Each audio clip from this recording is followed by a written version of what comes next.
مفتی صاحب سے درخواست ہے اس سوال کا جواب عطا فرمائیں۔ بھائی صاحب نے سوال کیا تھا، نابینا صاحب نے، کہ غریب ہونے کی وجہ سے عام طور پر لوگ پڑوسیوں کو نظر انداز کر دیتے ہیں، اپنے دعوتوں میں نہیں بلاتے ہیں، اور خاص کر آپ تو نابینا ہونے کی وجہ سے بھی ان کے ساتھ کچھ معاملات اس طرح کے ہوئے بتا رہے تھے، تو کیا طریقہ کار ہونا چاہیے جو دل میں جو ایک تعصب یا ایک جو ہے ایک حد فاصل ہے کہ مقام برابر ہو تو پڑوسی کا اکرام ہے، ورنہ نہیں پڑوسی نہیں، تو یہ تھوڑا سا اس پر وضاحت فرمائے گا۔ بسم اللہ الرحمن الرحیم۔ نبی کریم صلی اللہ تعالی علیہ وآلہ وصحبہ وسلم نے پڑوسی کے ساتھ اچھا سلوک کرنے میں اس کی مالی حالت اعلیٰ ہے یا ادنا ہے اس کا فرق نہیں فرمایا ہے،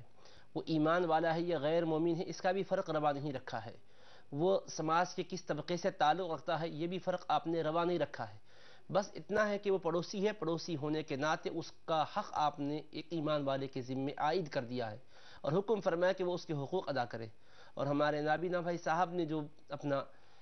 دکھ سنایا ہے کہ ان کو ابتدا میں جب مشکلات ہوئیں اس وقت معاشی حالات بھی بہتر نہیں تھے اور نظر انداز کیا جاتا تھا، پڑوسی ان کو دعوت مدعو نہیں کیا کرتے تھے، یقیناً یہ ان کا جو طریقہ کار رہا ہے ان کے پڑوسی کا بالکل غلط تھا، اسلامی احکام کے خلاف انہوں نے کیا ہے۔ حضور علیہ السلام سے عرض صلی کیا اللہ گیا علیہ کہ یا رسول اللہ صلی اللہ علیہ وسلم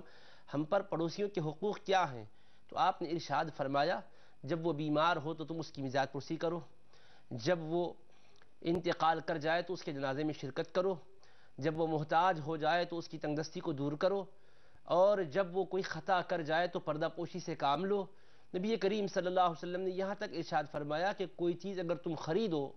تو اس کو بھی شریک کر لو، حتیٰ کہ فرمایا ان اشتریت فاکہۃ فآہدی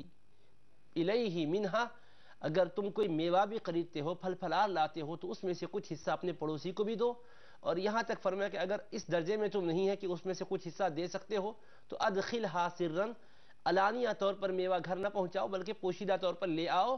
اور اپنے بچے کے ہاتھ میں دے کر اس کو باہر مت بھیجاؤ، کیونکہ بچہ لے کر میوہ باہر جائے گا تو پڑوسی کے بچے کی اس پر نظر پڑے گی، اس کے دل میں رنجش پیدا ہوگی۔ آپ غور کیجئے رحمت للعالمین صلی اللہ صلی اللہ تعالی علیہ وسلم غریب پرور پیغمبر کس قدر نازک اور باریک پہلو کو متوجہ کرنے کے لیے اپنی امت کو درس دے رہے ہیں، اس طرح سے کرنا کہ اس کے دل پر کوئی چوٹ نہ آئے، وہ غریب غربت کی وجہ سے میوہ نہ خریدنے کی وجہ سے اپنے بچوں کے سامنے شرمسار نہ ہو، بچے اس سے تقاضا کرنے پر اس کا دل ٹوٹنے نہ پائے، اس کے آبگین دل پر کوئی چوٹ نہ آئے۔ رسول پاک علیہ السلام نے اتنا پیارا اسلوب عطا فرمایا، اور یہاں تک ارشاد فرماتے ہیں کہ جب تم کوئی اچھی اور عمدہ چیزیں پکاؤ تو اپنے پڑوسی کو بھی اس میں سے تحفہ بھیجاؤ، اگر نہیں بھیجا سک رہے ہو تو کم سے کم اتنا کر لینا کہ جو پکوان کی خوشبو اور مہک ہے اس کو بالکل ایسے رکھو کہ وہ پڑوسی کے گھر تک نہ پہنچنے پائے، اور ظاہر ہے کہ پکوان پر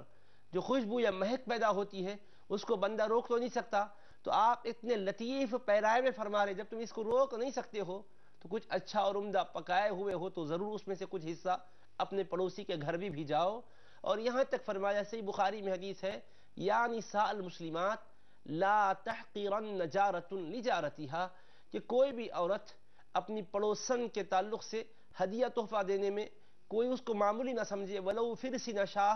حتیٰ کہ بکری کا ایک کھر بھی ہے تو اس کو بھیجانے میں کوئی عار محسوس نہ کرے کہ کوئی زیادہ خطیر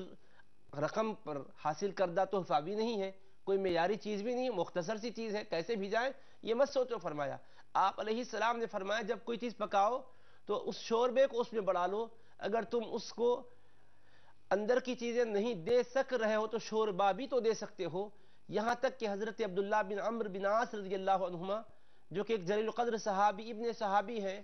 جب ان کے گھر میں بکری ذبح ہوئی تھی تو وہ گھر تشریف لائے، سب کچھ پکا کر تیار کر دیا گیا، تو آپ نے پوچھا اہدیتم لجارنا الیہودی، اہدیتم لجارنا الیہودی، کیا آپ نے ہمارے پڑوس میں جو یہودی تھا اس کو ہدیہ بھیجایا ہے؟ اے گھر والوں کیا ہمارے پڑوسی یہودی کے پاس تم نے کیا ہدیہ بھیجایا ہے؟ اس کے بعد فرمایا سنو،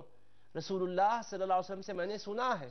آپ نے فرمایا ما زال جبریل یوصینی بالجار حتی ظننت انہ سیورثہ،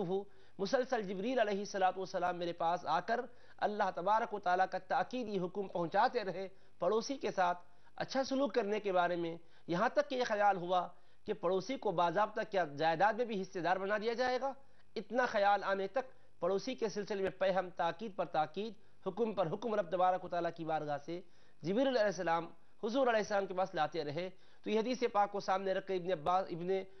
عمرو بن عاص، عبداللہ بن عمرو بن عاص رضی اللہ عنہ نے فرمایا کہ اگر پڑوسی دوسرا بھی ہے تو پڑوسی ہی ہے، اس کو بھی جانا چاہیے۔ تو بہرحال آپ کے ساتھ جو آپ کے پڑوسی نے سلوک کیا وہ اچھا نہیں ہے۔ ہم اس سوال کے تناظر میں ہم اپنے ناظرین کو بتانا چاہیں گے کہ پڑوسی غریب ہے تو اس کو نظر انداز نہیں کرنا چاہیے، اس کو بھی اپنے پاس بلائیں، شریک کریں، اور اگر نہیں بلا سک رہے تو کچھ نہ کچھ اس کا حصہ بھی جائیں، اس لیے کہ ہمارے کھانے میں، مال میں اللہ تبارک و تعالیٰ کے رسول علیہ السلام نے فرمایا ان کا بھی حصہ ہے۔ اور حقیقت تو یہ ہے کہ کوئی کسی کو کیا رزق دے سکتا ہے، کیا حصہ دے سکتا ہے، رازق تو رب العالمین ہیں۔ یہ سمجھیے کہ ان کے نصیب کا اللہ نے ہمارے پاس بھیجا، ہم نے ان کو کسی اور طریقے سے نہیں دیا، ان کا حصہ خود ان کو پہنچایا ہے، پہنچانے سے ہمارے حصے میں کوئی کمی نہیں آتی ہے۔ بندہ اپنے نصیب ہی کا کھاتا ہے، جس قدر رزق اللہ نے آپ کے نصیب میں لکھا ہے وہ ضرور آپ کو ملے گا۔ پڑوسیوں کو دینے سے یا ان پر خرچ کرنے سے، ان کو بلانے سے کمی نہیں آئے گی۔ اور اگر وہ معاشی اعتبار سے سطح غربت سے نیچے زندگی گزار رہا ہو تو اس پر تو اور زیادہ شفقت کرنی چاہیے، ایک پڑوسی ہونے کی وجہ سے، ایک اور غریب ہونے کی وجہ سے۔